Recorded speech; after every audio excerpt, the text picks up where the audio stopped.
My name's Jim Morasso, and this is Franklin Boulevard Media. I grew up in New Jersey. It was a beautiful city. We walk through Revolutionary War history every single day. It's a great state, but I'm a Southerner now. I come from a family of 5. I'm the youngest. I've got 1 brother and 3 sisters. My mother's still alive at 93, still living up in New Jersey. High school wasn't my best thing. I graduated a year early just because I wanted to get out of school and make the world my own. Got into the workforce and realized it's tougher than I thought. So I started going to college, and then I realized the restaurant business is a great way to pay for tuition, but it's also a great way to pay for a lifestyle that I have no regrets living, that it afforded me. I really didn't know what I wanted to do when I graduated high school. I just knew there was something out there for me. I got into the construction business a bit with my brother-in-law and decided that I needed something more substantial in my life. So I started waiting tables, which provided me with an income, which led me to a passion for this industry, the hospitality industry, which is truly dynamic, but it's one of the best moves I've ever made in my life. Started as a waiter, actually bussered, moved to waiter, and then got married very young at 21 and got into the restaurant business with Steak and Ale. Steak and Ale promoted me to a manager. I was their youngest general manager in the company at the time, and it gave me a solid base of work ethic. I didn't need to go to college because I went to the School of Hard Knocks. I got my doctorate and my master's in that, and it's an expensive tuition.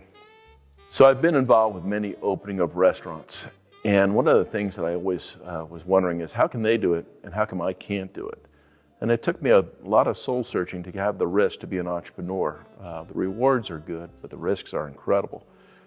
So I had an opportunity to become an owner of a restaurant, and I took it. There's been previous promises of, oh, you'll be an owner, but all I did was fix their businesses and unfortunately move on to the next thing.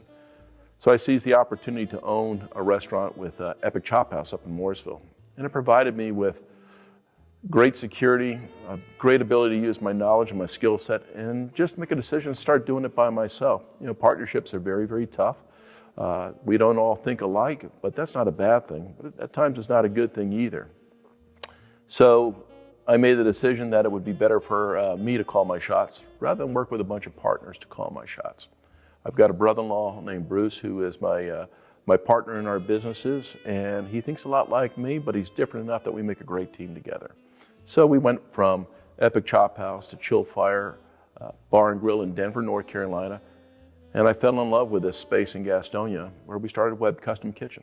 So I listened to all the BS that people said about Gastonia. I lived in Charlotte, North Carolina area for about 35 years. And I heard Gastonia this, Gastonia that.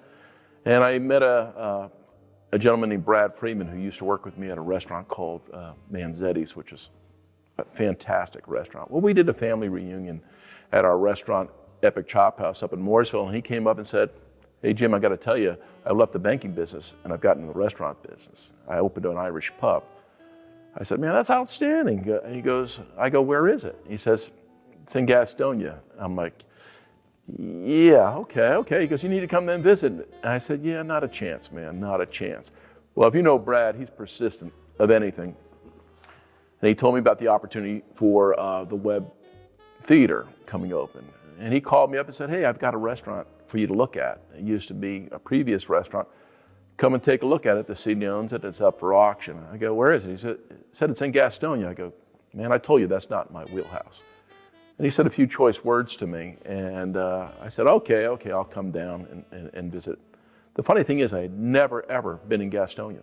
I've driven through it, going up to the mountains and other places, but I never took the time to visit the city. I never understand why I didn't, but when I got here, I understand there's a soul to this city that's pretty unique. And as I was driving through the city for the first time, the streets were a little desolate, but I saw a canvas in this town that I thought was untouched. And when I walked into Webb, and it was not the cleanest place, didn't smell the best, and they had some visitors that were scurrying around on the floor, I just felt this feeling in my soul saying, you need to give this place a try. It spoke to me. So I went back and told my fiance, hey, guess what? We're opening up a restaurant in Gastonia. She said, what?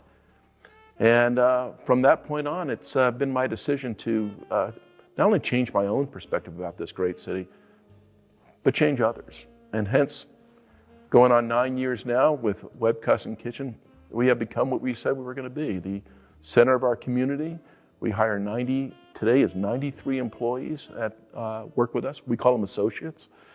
And they've made this restaurant incredible and have helped us to obtain the claim of we are a part of our community, the center of our community. The secret to Webb is truly the people that work with us. We have a very strong culture. We work based on a thing called guiding principles, which I've brought in every business that I've ever done. It starts off with the quality and concern for the guest. They're the reason we're in business. Everything we do, from lighting to the food to the temperature, is considered a quality issue that we look to value with our guests. The next paragraph is our people. Honest and open communication leads to strong leadership at all levels. My dishwasher is a leader. The general manager of my restaurant is a leader. And we make it a decision to constantly talk to each other about what our opportunities are. As the owner of the business, my dishwasher, and if you don't think a dishwasher is important, just go a day without one, can come up to me and give me advice, can give me his perception about things. And with respect, I will listen to him. He may not always understand the bigger picture, but at least I got an opportunity to understand his concerns. The next thing is systems and procedures. We have a very strong system and procedure. There's some great training out there with Roost Chris and even O'Charlie's and some of the other restaurants, but they all have their own different systems and procedures. And what's important is that we follow one set of guidelines rather than bringing the influences from other outside companies. Once they understand our systems and procedures, we ask that they work strongly with them and then bring us our ideas so we can get even better. The next paragraph, believe it or not, is our community. And we're a part of our community. It's essential to tie it back to our community, which we're involved with everything from the least of these, Salvation Army, Off the Streets with Sharon Funderburk, who is one incredible individual, and many, many others. So we are a part of our community. We speak well of our community. And the last thing, believe it or not, is the company. If we do everything right, or try to, we'll succeed as a business. Neither one of these things are more important.